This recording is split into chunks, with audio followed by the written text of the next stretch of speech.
En Argentine, c'est tout un peuple qui s'apprête à vibrer. Les supporters de l'Albiceleste rêvent d'une deuxième Coupe du Monde d'affilée.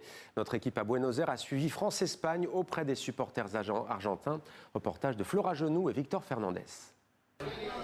Une concentration extrême. Au pays de la passion foot, France-Espagne est très attendue.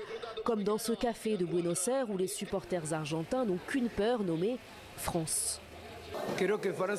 La France est bien plus forte. Elle a de très grands joueurs. Le niveau de Dembélé est extraordinaire, absolument brillant. Olysée, pareil. Elle a des moteurs énormes, comme Barcola, Mbappé, n'en parlons pas. Je vois énormément de vitesse. On les regarde courir à l'image et ça semble irréel.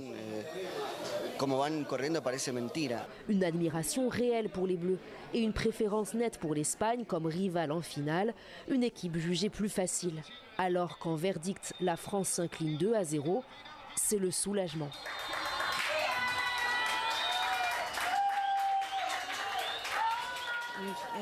L'Espagne est un rival différent, moins agressif, avec un autre type de jeu. J'ai plus confiance en nous face à l'Espagne que face à la France.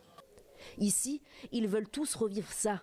Les frissons de la victoire en 2022, une Coupe du Monde solaire, euphorique, remportée en plein été dans l'hémisphère sud. C'était une joie contagieuse, incessante, sans incident. C'était merveilleux, voir des gens âgés pleurer, et j'en fais partie, simplement parce qu'on a gagné.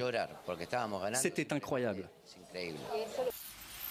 Seulement, avant la dernière marche, l'Argentine doit affronter l'Angleterre en demi-finale. Le rival de toujours, battu en quart de finale pendant la Coupe du Monde de 1986, l'année où l'Argentine décroche son deuxième titre. Ça va être difficile car l'Angleterre a de bons joueurs. Ils sont très rapides et ils ont une très bonne défense.